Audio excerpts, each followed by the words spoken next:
Avant, je croyais en une chose simple, la famille reste unie. C'est sur ça que j'ai bâti toute ma vie. Mon mari, notre fille Sophie. Tout ce que je faisais, je le faisais pour eux. Je préparais les repas. J'organisais les vacances. J'économisais. Tout ça pour eux. Puis mon mari est tombé malade d'un cancer. Il est décédé l'année dernière, et j'ai eu l'impression que le monde s'était effondré. Mais je me suis dit qu'il me restait Sophie. Elle était toujours là. Ça devait suffire. J'ai vendu notre maison.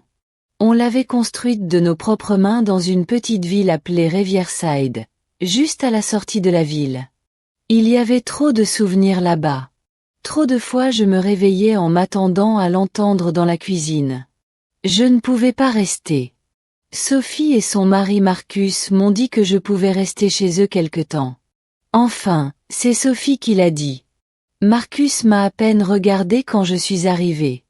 J'ai essayé de ne pas compliquer les choses.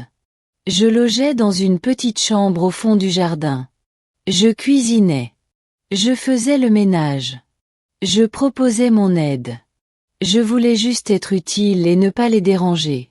Mais Marcus avait ce don de me faire sentir comme une étrangère.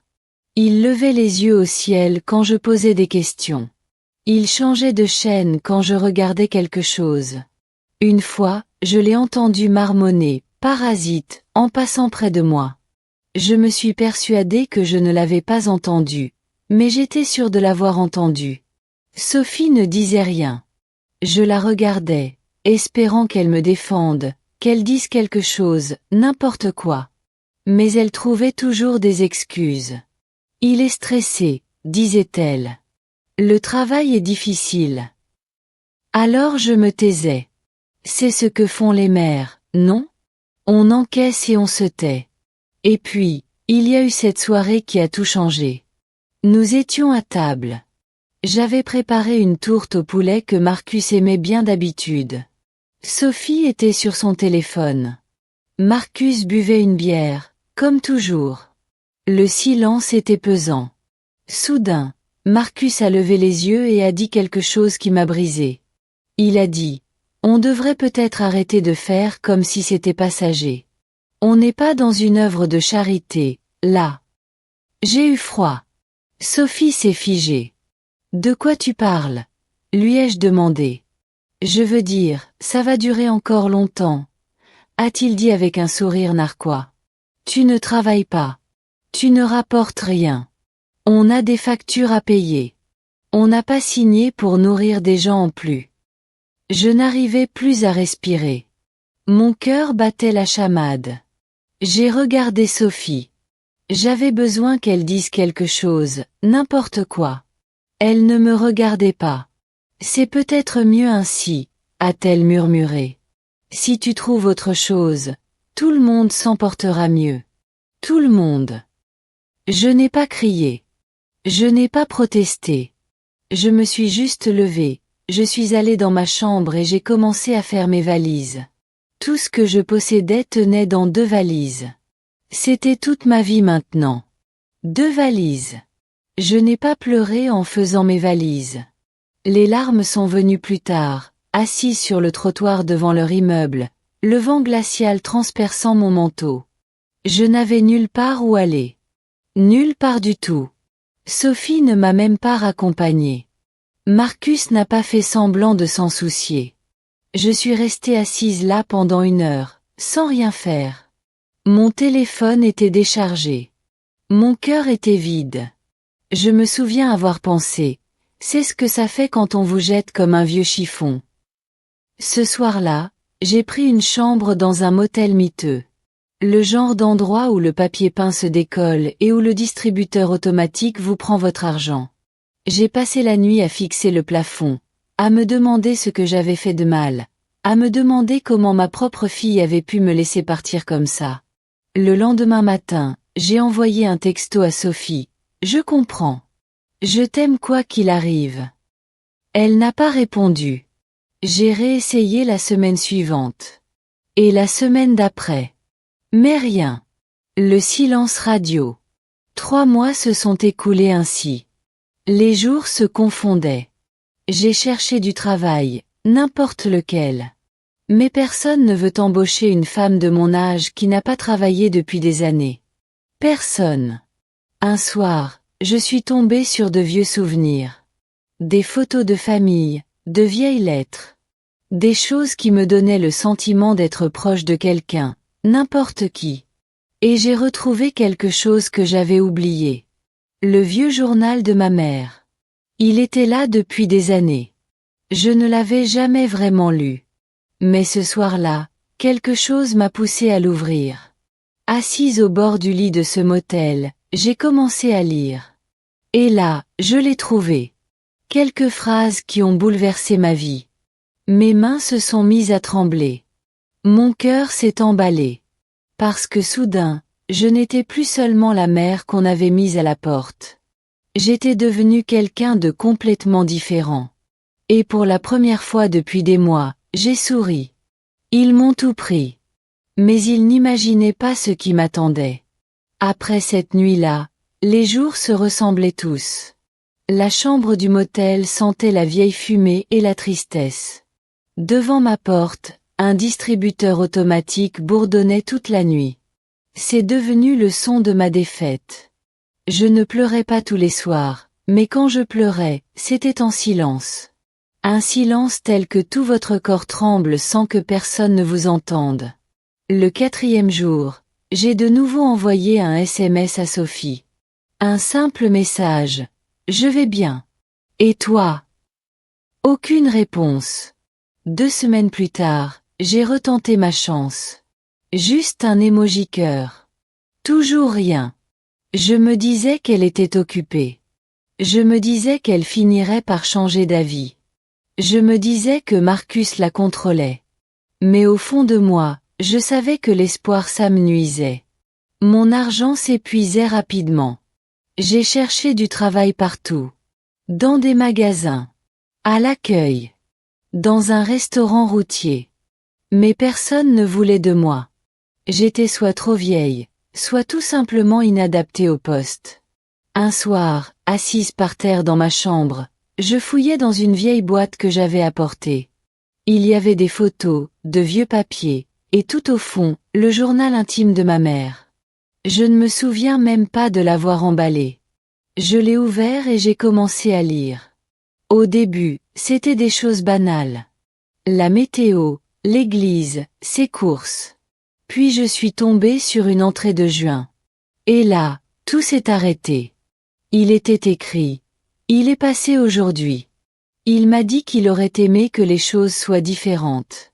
Qu'il aurait aimé que je sois sa femme. Mais il a une famille. Il a une entreprise. Il a une réputation à protéger. Rachel ne le saura jamais. Elle ne doit jamais le savoir. Je prie juste pour qu'un jour elle comprenne combien je l'aimais, même si elle est née d'une chose qu'elle ne devrait jamais savoir. J'ai relu. Mes mains tremblaient. Elle ne doit jamais le savoir. J'ai continué à lire. Entrée après entrée. Des rendez-vous secrets. Des paiements en espèces. Un homme dont on ne connaissait que les initiales, HJS. Puis j'ai trouvé une autre entrée, datant de février. On pouvait y lire. Il m'a dit avoir pris des dispositions. S'il lui arrive quoi que ce soit, il veut que je sache que je suis prise en charge. Par l'intermédiaire de son avocat. Un certain Goldstein. L'avocat connaîtra mon nom. Ce ne sera pas officiel. C'est trop risqué. Mais il me l'a promis. Il me l'a promis. Goldstein. J'avais déjà vu ce nom quelque part. Il m'a fallu 2 jours sur l'ordinateur du motel, mais j'ai fini par le trouver. Leonard Goldstein. Un avocat à la retraite, qui travaillait encore à son compte dans une ville appelée Dallas. Je n'arrivais pas à l'appeler tout de suite. Mes mains tremblaient sans cesse. Alors, je lui ai écrit une vraie lettre. À la main. Je lui ai dit qui j'étais. Je lui ai dit qui était ma mère. Je lui ai demandé s'il pouvait me parler d'un texte qu'elle avait écrit. 2 semaines plus tard, il m'a appelé. Je me souviens de sa voix qui s'est brisée quand j'ai prononcé le nom de ma mère. Il la connaissait, disait-il. Pas seulement professionnellement. Elle avait dit que je la recontacterais peut-être un jour. Il y a quelque chose que vous devez voir, m'a-t-il dit. Le lendemain matin, j'ai pris le bus pour Dallas. J'ai fait ma valise au cas où il s'agirait d'une arnaque. Mais quand je suis entré dans son bureau, rempli de vieux livres et plongé dans le silence, j'ai su que c'était sérieux. Il m'a tendu une enveloppe. Vieille, jaunie et fragile. Elle était à mon nom. D'un certain Harold James Sterling. Le fondateur de Sterling Oil. L'une des plus grandes compagnies pétrolières du Texas. J'avais vu son nom dans les journaux toute ma vie. Il était riche. Il avait une famille. Il ne manquait de rien. La lettre était de lui, pour moi. Je n'ai pas pu la lire d'un coup. J'ai commencé à pleurer avant même d'avoir fini la deuxième partie. Il y parlait de sa liaison. De sa culpabilité. De son amour secret pour ma mère. Et puis il y parlait de sa promesse. Il disait qu'à sa mort, une partie de sa fortune me reviendrait. Par l'intermédiaire de M. Goldstein. Sans papiers officiels. Sans laisser de traces. Mais il voulait que je sache que j'étais sa fille. Il a dit qu'il avait eu trop peur de me reconnaître de son vivant, mais qu'il me reconnaissait maintenant qu'il était parti. Monsieur Goldstein m'a tendu un dossier. À l'intérieur, des relevés de comptes bancaires. Des placements. Des titres de propriété. Des papiers attestant que je possédais des biens. Le total dépassait légèrement le $1 000 000. Je suis resté figé, les yeux rivés dessus. Puis je l'ai regardé. C'est vrai, ai-je murmuré. Il a hoché la tête. C'est à toi. Ça l'a toujours été.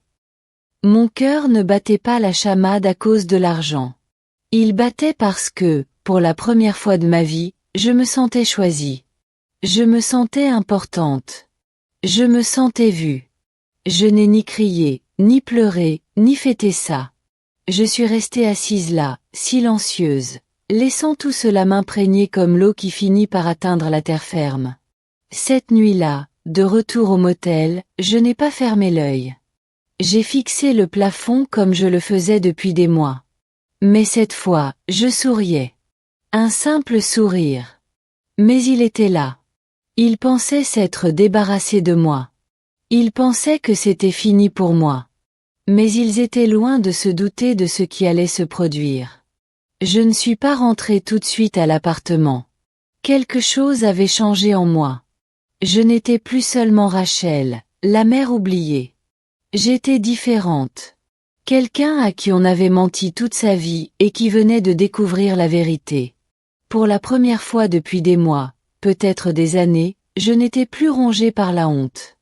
Je pouvais enfin respirer. Je suis restée quelques jours de plus à Dallas. J'ai flâné. J'ai bu du café. J'ai observé les gens vivre leur vie normalement. Des gens qui n'avaient pas été mis au rebut. Et je ne ressentais plus de jalousie. Je ressentais autre chose. J'avais les idées claires. Monsieur Goldstein ne m'a pas seulement donné de l'argent. Il m'a donné du temps. Le temps de réfléchir à ce que je détenais désormais. Ce n'était pas seulement de la richesse. C'était du pouvoir. Et je ne savais pas encore quoi en faire. De retour en ville, je ne suis pas retournée à ce motel. J'ai loué un bel appartement en centre-ville. Propre. Moderne. Calme. Le genre d'endroit que Sophie et Marcus n'auraient jamais pu se payer. J'ai commencé à m'habiller différemment. De plus beaux vêtements. Un style plus soigné. Non pas pour frimer. Juste pour me sentir à nouveau moi-même. Comme quelqu'un qui avait sa place dans un bel endroit. Je passais mes journées à apprendre. Je regardais des vidéos sur l'investissement. Je lisais des ouvrages sur l'immobilier. J'ai appris à lire des contrats et à comprendre les transactions commerciales. Je ne voulais pas bâtir un empire. Je voulais juste être sûre de ne plus jamais me sentir impuissante. C'est alors que je l'ai trouvé. Un petit immeuble d'appartements mis aux enchères sur un site immobilier. Il était délabré, mais encore debout. Et il se trouvait dans le même complexe que celui où vivaient Sophie et Marcus. Le même endroit d'où il m'avait mise à la porte. Je suis restée assise là, les yeux rivés sur l'écran, le cœur battant la chamade. L'immeuble était en difficulté. Le propriétaire n'avait pas payé ses impôts fonciers. Une vente aux enchères avait lieu dans 2 semaines. Je n'ai pas hésité une seconde. Avec l'aide de Monsieur Goldstein, j'ai créé une SARL. C'était une société anonyme, sans aucun nom associé à mon identité. J'ai déposé les papiers. J'ai transféré l'argent. J'ai fait l'offre. La vente aux enchères a eu lieu. J'ai gagné. Et voilà, je suis devenu propriétaire de l'immeuble où vivaient Sophie et Marcus. Je suis devenu propriétaire de l'endroit où il m'avait mis à la porte avec 2 valises et des insultes. Où il m'avait humilié alors que je n'avais rien. Assis à mon bureau, je contemplais ces papiers. Je me suis dit, on va voir si Marcus apprécie de payer un loyer à celle qu'il a traitée de grande gueule. 1 mois plus tard, tout le monde a reçu un avis. Les loyers augmentaient. Et pour Sophie et Marcus, c'était le triple. Pas le double. Le nouveau montant était le prix du marché plus tous les frais qu'ils avaient ignorés. Je savais que Marcus allait péter un câble. Je n'avais pas besoin d'en être témoin. Je sentais sa colère à des kilomètres. Mais ce n'était pas une question d'argent. C'était une question de prise de conscience. Il n'avait plus le contrôle. Il s'agissait de lui demander des comptes à quelqu'un d'autre. Sophie m'a appelé 2 jours après la notification. C'était la première fois qu'elle me contactait depuis mon départ. Je n'ai pas répondu. J'ai écouté son message vocal. Maman, je ne sais pas si tu es au courant, mais il se passe quelque chose d'étrange. Notre loyer a tellement augmenté. Marcus panique. J'ai juste besoin de te parler. On peut s'il te plaît? Je ne l'ai pas rappelé. Il ne s'agissait pas de vengeance. Il s'agissait de leur faire payer ce qu'ils m'avaient fait. De leur faire comprendre les conséquences de leurs actes. Un soir, tard, je suis passée devant l'immeuble en voiture. Les lumières étaient allumées. Je pouvais voir des ombres bouger derrière les rideaux. Sophie qui faisait les 100 pas. Marcus qui criait. Sa silhouette se déplaçait d'avant en arrière. J'ai observé la scène pendant 1 minute, puis je suis partie. Une partie de moi se sentait vide. Une autre partie avait l'impression d'avoir gagné quelque chose. Et une autre encore souffrait terriblement. Parce que même maintenant, même avec ce que je savais et ce que j'avais, j'aurais tout donné pour regagner la confiance de ma fille. Mais je savais que c'était impossible. Pas encore. Alors je suis restée silencieuse. J'ai attendu. Car parfois, la plus grande victoire est celle qui se déroule sans un bruit. Et je n'avais pas encore dit mon dernier mot. 3 semaines plus tard, j'ai aperçu Sophie au supermarché. Elle ne m'a pas vue. J'étais dans une autre allée, cachée derrière des boîtes de céréales. Elle avait l'air épuisée. Pas seulement fatiguée. À bout de force. Ses cheveux étaient en désordre. Elle avait pleuré. Son chariot était à moitié vide. Que des produits bon marché. Du riz. Des œufs. Des conserves de marque distributeur. J'aurais dû partir. Je ne l'ai pas fait. Je l'ai suivie à distance dans le magasin, le cœur battant la chamade, comme si je faisais quelque chose de mal. Elle s'est arrêtée devant une petite boîte de macaroni au fromage. Puis elle a regardé son téléphone.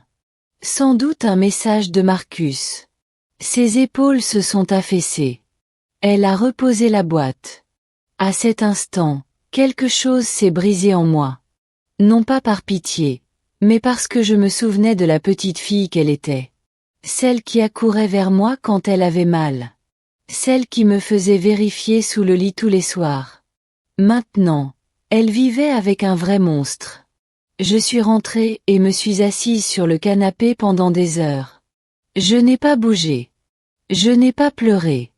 Je pensais juste à la façon dont deux personnes pouvaient devenir étrangères l'une à l'autre. Puis je me suis rappelée à l'ordre. Ce n'était pas une punition. C'était une conséquence. Et elle méritait de la ressentir. J'avais un plan maintenant. Pas seulement pour l'immeuble. Un plan lent, discret, méthodique. Comme une partie d'échecs. Chaque mouvement serait intentionnel. Chaque étape aurait un sens. Une fois tout en place, j'ai commencé les réparations. Des petites choses. Des fuites. Des serrures cassées. Des lumières qui ne fonctionnaient pas. Marcus ne s'en est jamais aperçu. Il était trop occupé à se disputer au sujet du loyer, à envoyer des courriels furieux à la société de gestion, à exiger des explications. Mais je le connaissais. Je savais comment il fonctionnait. Son ego l'empêchait de bouger. Ce serait comme une défaite. Et Sophie le suivait partout. Elle l'avait toujours fait. Alors j'ai continué. J'ai changé les enseignes de l'immeuble. J'ai installé des caméras de sécurité dans le hall. J'ai modernisé les boîtes aux lettres. Tout était au nom de ma société. ML Holdings. Margaret Louise. Personne ne savait qui était la véritable propriétaire. Puis est arrivé l'avis d'inspection de l'immeuble. Obligatoire. Marcus a répondu furieusement, dans un flot de menaces et de paroles acerbes. J'ai souri en le lisant. Il était au bord de la rupture, et je n'y faisais même pas attention. Pendant ce temps, je changeais aussi. J'avais une apparence différente. Un style plus affirmé. Plus d'assurance. J'ai commencé à assister à des réunions d'affaires sous un faux nom. Je rencontrais d'autres hommes d'affaires. J'apprenais les rouages de l'immobilier. Je me constituais un réseau. Personne ne s'intéressait à mon passé. Ils ne voyaient qu'une femme discrète qui semblait savoir ce qu'elle faisait. Un matin, j'ai croisé Sophie et Marcus sur le parking en sortant d'une réunion avec des locataires. J'avais gardé mes lunettes de soleil. Mes cheveux étaient relevés. J'avais des papiers à la main. Sophie m'a à peine regardé. Marcus ne m'a pas reconnu du tout.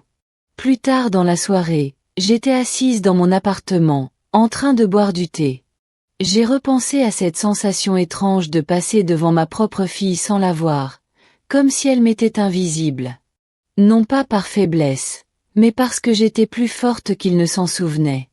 Ils ne voyaient que l'image qu'ils avaient de moi. Et elle avait disparu. Sophie n'arrêtait pas d'appeler. Des messages vocaux doux. Salut maman. Je voulais juste voir si on pouvait parler.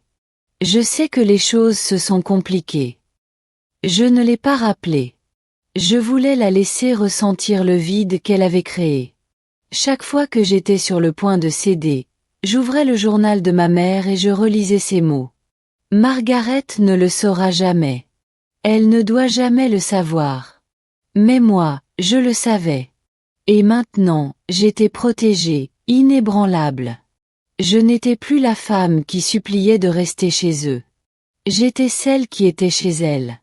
J'avais toujours cru que la vengeance n'était pas une question de représailles, mais d'équilibre. De réparer les erreurs sans cruauté. Mais quand j'ai vu le courriel furieux de Marcus concernant l'augmentation du loyer, je dois avouer que j'ai ressenti quelque chose. Une légère satisfaction. Son courriel disait « Ce n'est pas acceptable. Il doit y avoir une erreur. Vous triplez notre loyer. C'est de l'extorsion. Je veux parler au propriétaire. Nous habitons ici depuis 3 ans et nous n'avons jamais eu de retard de paiement. C'est du vol. » Il a signé comme si sa signature avait une quelconque importance. Je l'ai lu 3 fois, puis je l'ai transféré à mon gestionnaire immobilier avec une note. Veuillez envoyer la réponse standard concernant le loyer au prix du marché. Aucune exception pour ce locataire. Marcus n'était pas seulement en colère. Il était sous le choc. Il était tellement habitué à tout contrôler que l'idée que quelqu'un puisse avoir du pouvoir sur lui le bouleversait. Le fait qu'il ne sache pas qui était le propriétaire de l'immeuble empirait les choses. Il perdait la tête.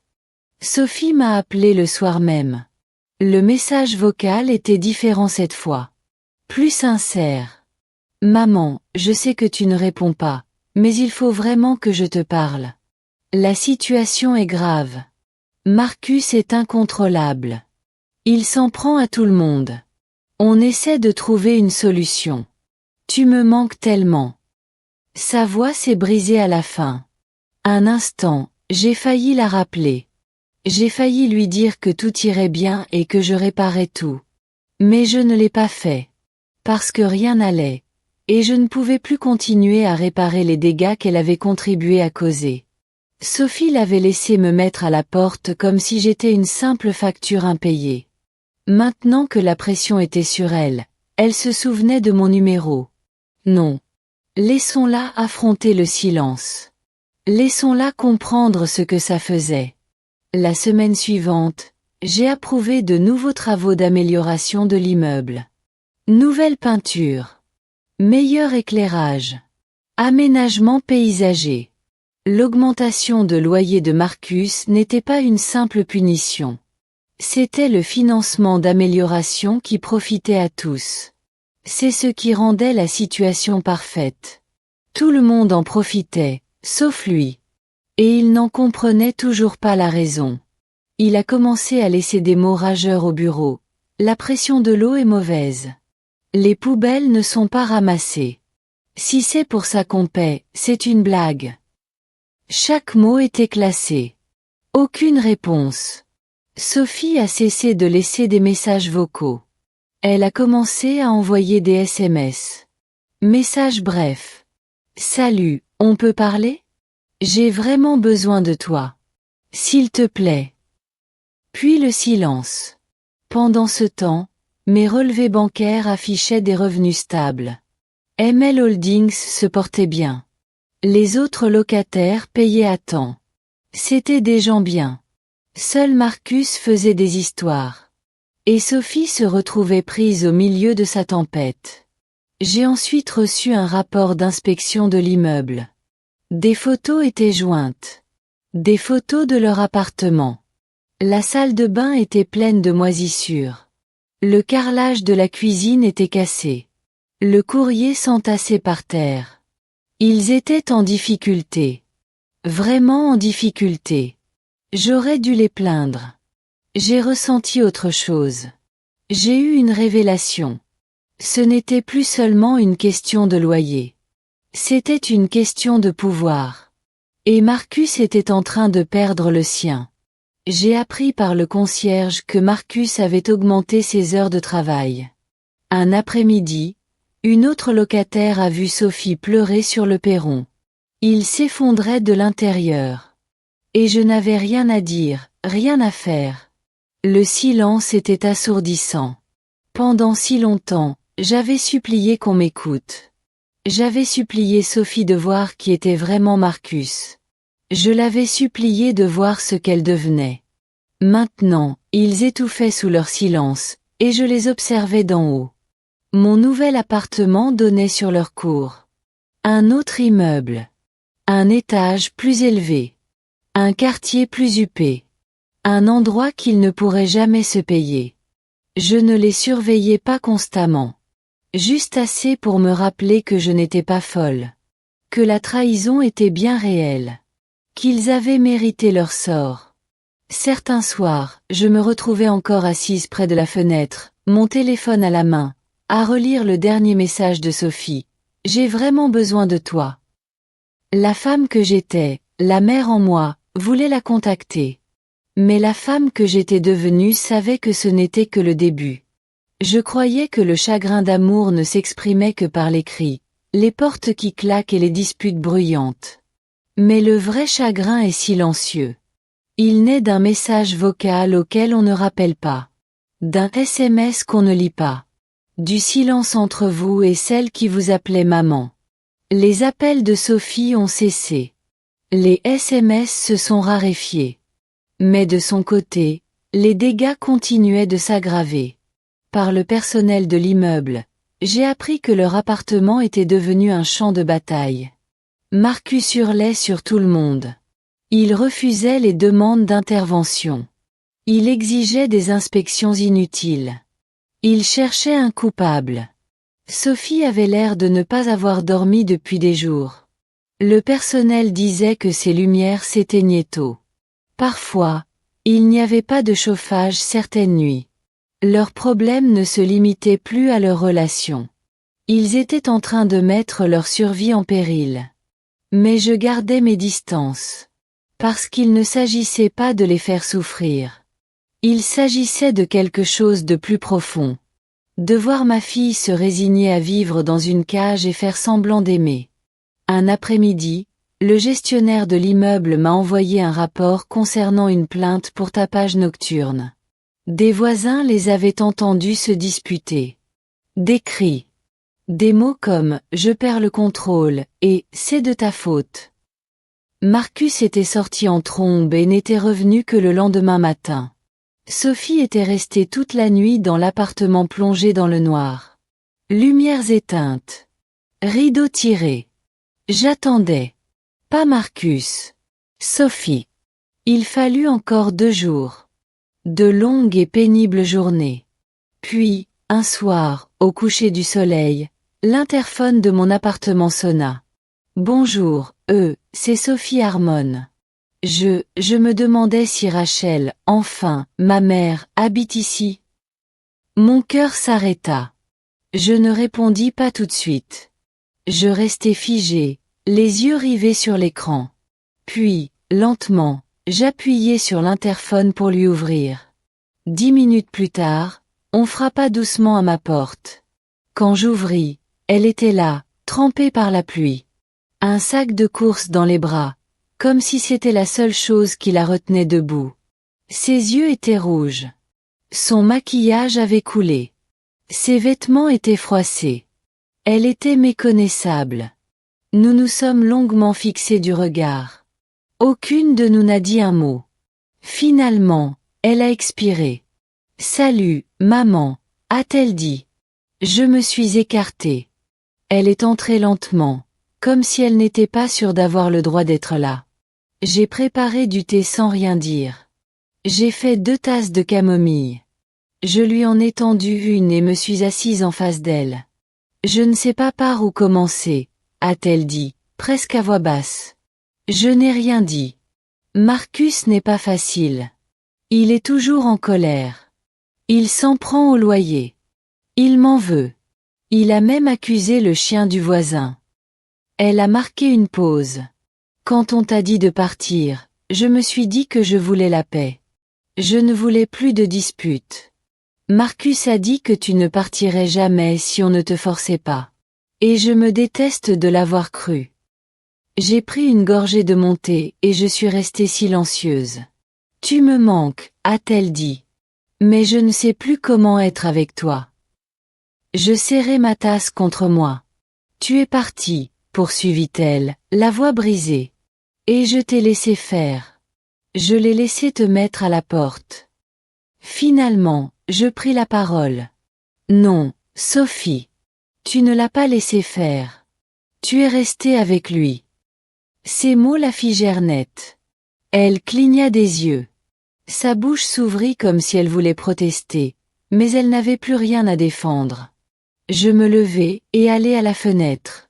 Je fixai l'obscurité. J'ai supplié pour que tu me parles ce soir-là, dis-je. Juste un mot. Un seul. Et tu n'as rien dit. Derrière moi, je l'entendis expirer.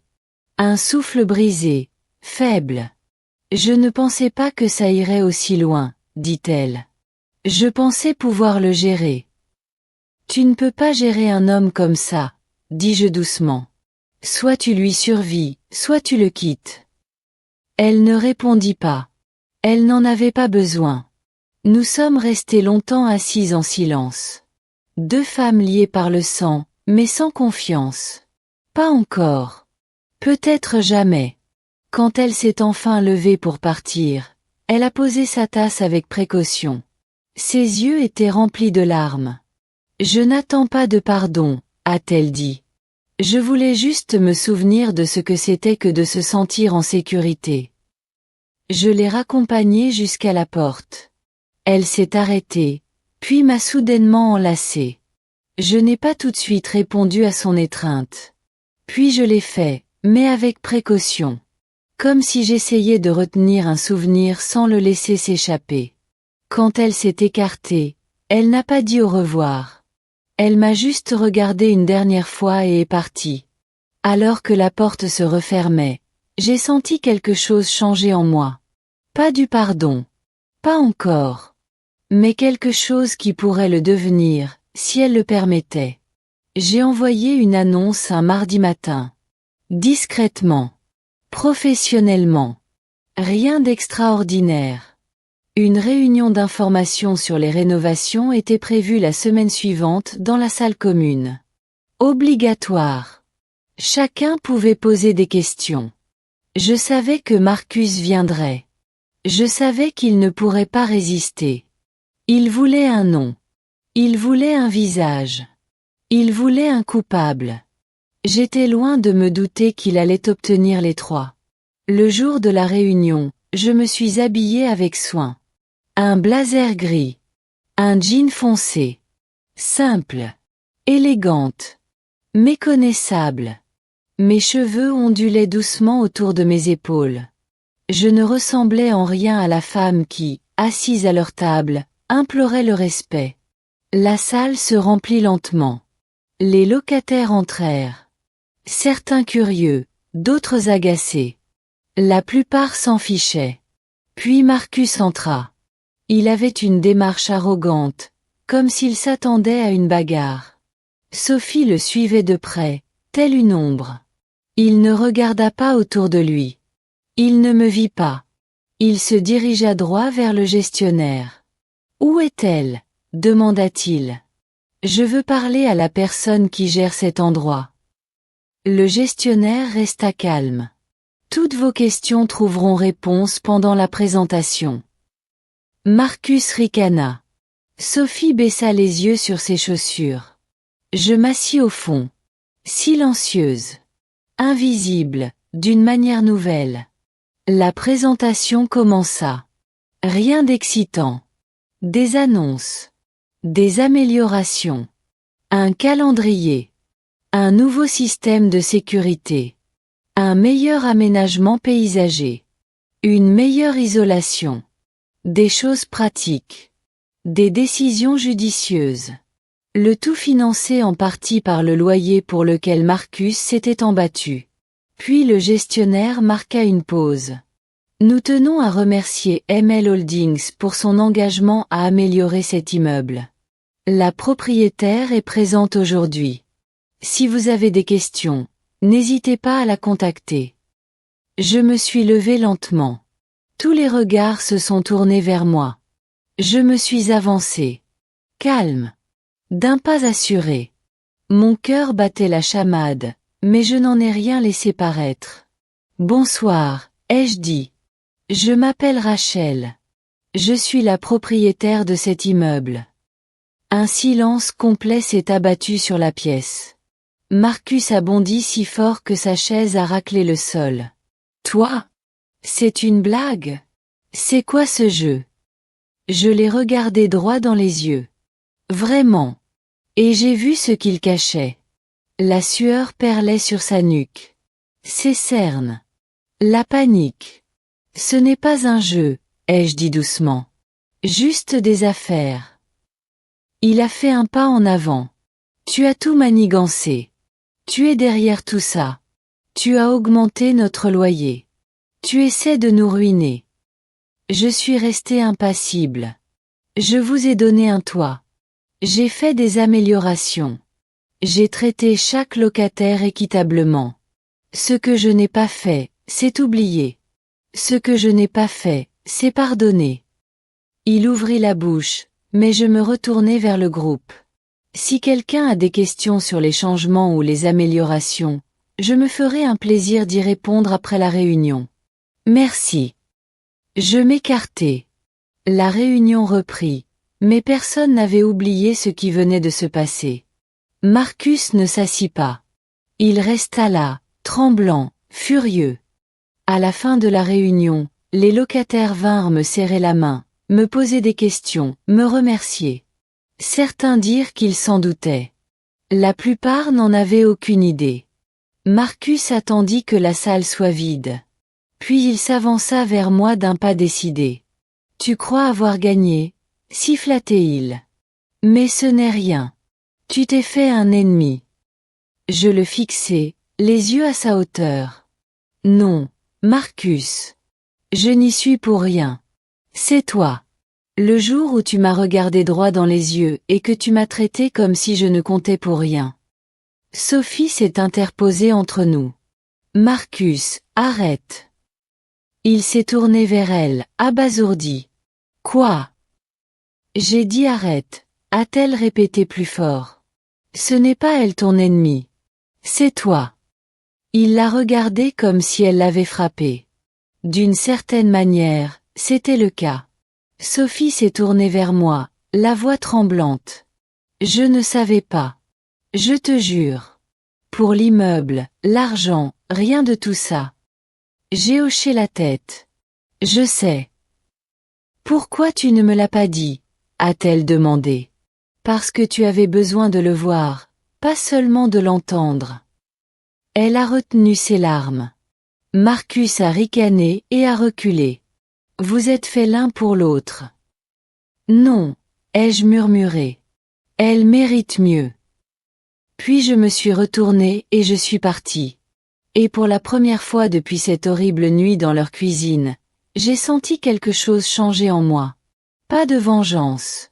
Pas de satisfaction. Mais du pouvoir. Silencieux. Ferme. Et entièrement mien. Sophie s'est présentée à ma porte 4 jours plus tard. Cette fois, elle tenait quelque chose qui me fit flancher les genoux. Un livre. Du cuir délavé. Un coin déchiré. La reliure à peine tendue. Le journal de ma mère. J'ouvris la porte sans rien dire. Elle entra, haletante, les yeux écarquillés. Je l'ai trouvé dans mon placard, dit-elle. La dernière fois que je suis venue, tu l'as sûrement oublié. Je ne cherchais pas à fouiner, mais j'ai reconnu l'écriture.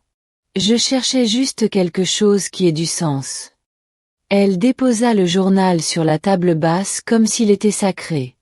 Pour moi, il l'était. Je l'ai lu, dit-elle. Mon cœur s'est arrêté. Je ne cherchais pas à lire tes affaires privées, s'empressa-t-elle de le préciser. Mais j'ai reconnu son écriture. Je voulais juste une explication. Un lourd silence s'installa entre nous. Je ne savais rien d'Harold Sterling, murmura-t-elle. Ni de l'argent, ni de la fiducie, ni de rien. J'acquiesçai lentement. Maman, pourquoi tu ne me l'as pas dit? Pourquoi m'as-tu laissé croire que tu étais impuissante? Je la regardai droit dans les yeux.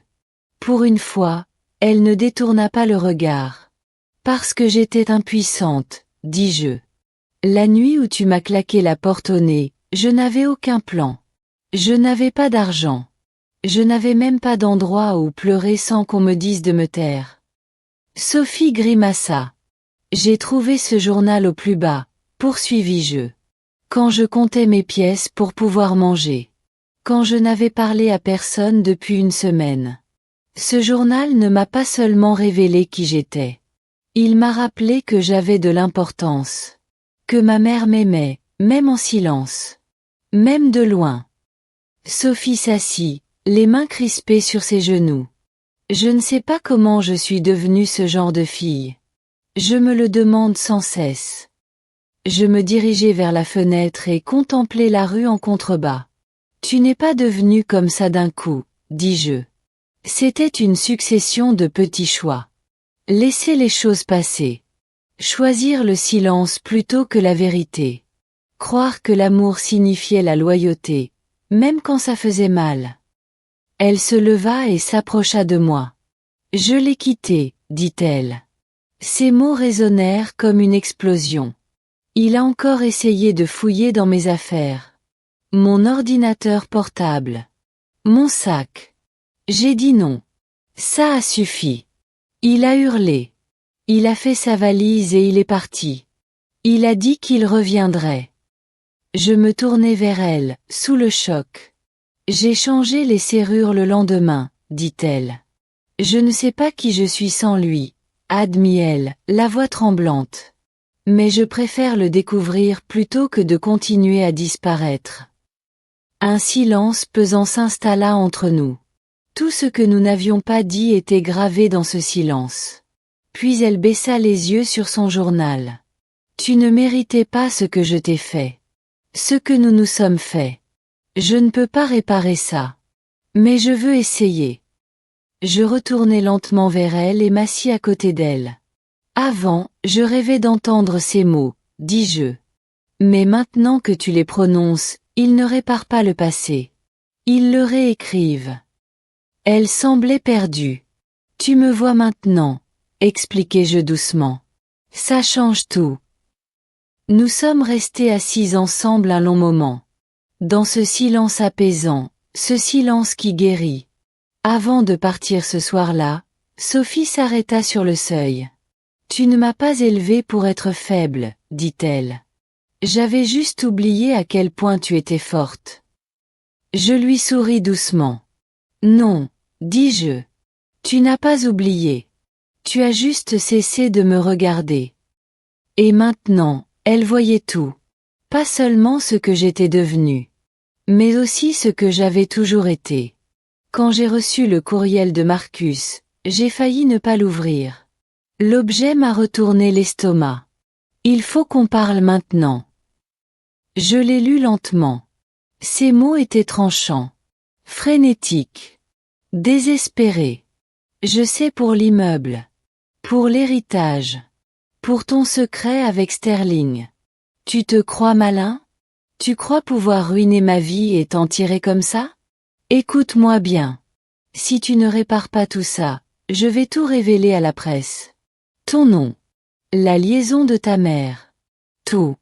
On verra comment ta réputation résistera à la révélation de la vérité sur ta famille. Je fixai l'écran. Il avait tout compris. D'une manière ou d'une autre, par Sophie ou par ses propres recherches, il avait tout découvert. Mais je n'avais pas peur. J'étais préparée à ça depuis le jour où j'avais acheté cet immeuble. J'ai transféré le courriel à mon avocat. Le lendemain matin, Marcus a reçu une mise en demeure. Elle listait tous les messages menaçants qu'il avait envoyés. Tous les faux documents qu'il avait tenté de soumettre. Tous les courriels qu'il avait falsifiés. Tout remontait à son ordinateur. Il y avait des plaintes de locataires. Des rapports de sabotage de travaux d'entretien. Des enregistrements audio de ses diatribes dans l'immeuble. Nous n'avons pas eu besoin de porter plainte. Une seule plainte pour diffamation et harcèlement a suffi. Il a paniqué. Je le sentais. Sophie m'a appelé 2 jours plus tard. Il est parti, a-t-elle dit d'une voix tremblante. Il a tout emballé pendant que j'étais au travail. Il a laissé un mot disant qu'on le traquait. Que tu avais gâché sa vie. Il s'est gâché la sienne, ai-je murmuré. Sophie est restée silencieuse un instant. Puis, je suis désolée. Je suis désolée de l'avoir cru quand il a dit qu'il méritait mon silence. Tu avais peur, ai-je rétorqué. Je comprends. La peur nous paralyse. Mais tu n'es pas obligé de rester comme ça.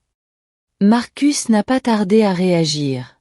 Il publiait des messages rageurs sur les réseaux sociaux. Des diatribes vagues sur la corruption. Sur la trahison. Il ne citait jamais de nom. Il ne pouvait pas se le permettre. Pas après que mon avocat lui ait envoyé une nouvelle lettre le menaçant de poursuites judiciaires pour chaque mot qu'il publiait. Il s'est tué ensuite. Du moins, publiquement. Mais je savais qu'il n'oublierait jamais le jour où il avait compris quelque chose. La femme qu'il avait mise à la porte avec 2 valises et un visage fatigué occupait désormais son logement. Elle était propriétaire de son bail. Elle était propriétaire de toutes les portes qu'il lui avait claquées au nez. Sophie, quant à elle, se transformait. Elle a quitté cet appartement en moins d'un mois. Elle a trouvé un petit atelier près de son travail. Elle a commencé une thérapie. Elle s'est inscrite à un cours d'art. Elle a même peint quelque chose et me l'a offert. Une œuvre abstraite représentant un phénix dans des tons de rouge foncé et d'or. Je l'ai accrochée au-dessus de ma cheminée. Nous nous parlions plus souvent maintenant. Pas tous les jours, mais quand nous le faisions, c'était sincère. Honnête. Plus de faux semblants. La dernière pièce du puzzle est arrivée dans une enveloppe. Une autre lettre. De Monsieur Goldstein. Félicitations, Rachel. Le transfert de propriété est officiel. Tous les documents sont finalisés. Le procès contre Monsieur Marcus s'est soldé par un accord en votre faveur. Vous êtes désormais libre de vendre, de conserver ou de restructurer le bien comme bon vous semble. J'ai plié la lettre avec soin et l'ai serrée contre ma poitrine. Il ne s'agissait pas seulement d'argent, de propriété ou de vengeance. Il s'agissait de vérité. De reprendre possession de mon nom. De reprendre le contrôle de mon histoire. De reprendre le pouvoir. Le lendemain matin, j'ai appelé un agent immobilier. J'étais prête à tourner la page et à en commencer une nouvelle. Une vie que je n'aurais plus à subir. Une vie que je pourrais enfin vivre selon mes propres conditions. J'ai vendu l'immeuble à la fin du printemps. Tout a été finalisé un mardi après-midi ensoleillé. Sans cérémonie. Sans célébration. Juste un clic de stylo, une poignée de main, et le poids de 3 années de souffrance qui s'est enfin envolé de mes épaules. L'argent est arrivé sur mon compte le lendemain. Mais je n'ai pas fêté ça en le dépensant. J'ai plutôt fait un chèque. Un gros coup. La moitié de mes affaires est allée à un refuge local. Un endroit pour les femmes et les enfants sans abri. Le genre d'endroit que j'aurais aimé connaître la nuit où j'étais assise sur ce trottoir avec 2 valises et personne à qui parler. J'ai demandé qu'on nomme une aile en l'honneur de ma mère. La maison Éléanore. C'était ma façon de rendre hommage à celle qui m'a donné la force de sortir de l'ombre. Celle qui a caché des secrets pour que je puisse un jour découvrir la vérité et devenir plus que ce que le monde attendait de moi. Avec l'autre moitié, j'ai acheté une petite maison. Rien d'extraordinaire. Juste une charmante maison de 2 chambres dans la même rue où j'ai grandi, à Riverside. De grands chênes devant. Une balancelle sur la véranda. Assez d'espace pour le calme. Pour guérir. Pour faire pousser des tomates, si jamais l'envie m'en prenait. Le jour de mon emménagement, Sophie m'a aidé à porter les cartons. On n'a pas beaucoup parlé. Mais une fois le déballage terminé, elle s'est assise à côté de moi sur la balancelle, les jambes repliées sous elle, le regard perdu dans la rue, comme si elle essayait de se souvenir de qui elle était. Je me souviens de mes balades à vélo ici, dit-elle doucement. Avant que tout ne se complique. J'acquiesçai. Tu étais toujours en sécurité ici. J'avais oublié ce que ça faisait, murmura-t-elle. Nous n'avons pas parlé de Marcus. Ce n'était pas nécessaire. Son histoire s'était terminée sans drame. Juste le silence. Il avait disparu dans une autre ville, un autre travail, probablement un autre mensonge. Mais pas avant d'avoir signé un accord de confidentialité et d'avoir discrètement cessé ses menaces. La dernière chose qu'il souhaitait, c'était une nouvelle bataille judiciaire. Ou pire, que le monde découvre qui il était vraiment. Il était devenu un fantôme. Quelqu'un qui avait existé et qui n'existe plus. Sophie est restée dîner. Nous avons préparé des croque-monsieur et de la soupe à la tomate comme quand elle était petite. Elle a ri en brûlant un côté. J'ai ri quand elle a essayé de rejeter la faute sur la poêle. C'était le premier vrai rire que nous partagions depuis des années. Ce soir-là, après son départ, je suis restée à la fenêtre, une tasse de thé à la main. J'ai regardé le clair de lune se répandre sur la pelouse. Et pour la première fois depuis si longtemps, j'ai prononcé ces mots à voix haute. Je te pardonne. Mais je ne le disais pas à Sophie. Je me le disais à moi-même. Car c'était le plus difficile.